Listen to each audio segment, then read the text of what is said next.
واقسم بالله من وضع القرآن أمامه قاده إلى الجنة، الله أكبر. ومن وضع القرآن خلفه ألقاه إلى النار، نسأل الله العافية والسلام. أحبتي في الله، الله سبحانه وتعالى قد أنزل إلينا القرآن نور وهداية وانشراح. قال الله عز وجل لنبيه محمد صلى الله عليه وسلم وهو أتقى الناس وأعبد الناس لله جل وعلا: فاستمسك بالذي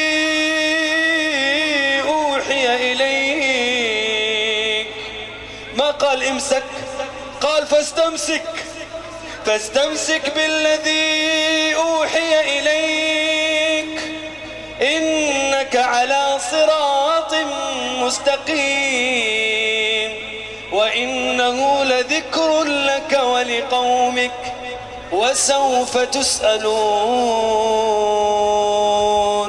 يا أحبابي، أقسم بالله اللي يتمسك بالقرآن الله سبحانه وتعالى يخرج من الظلمات إلى النور. ألف لام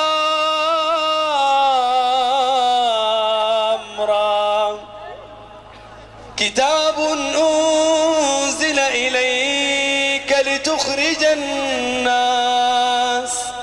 لتخرج الناس من الظلمات إلى النور بإذن ربهم إلى صراط العزيز الحميد. إن هذا القرآن يهدي للتي هي أقوم.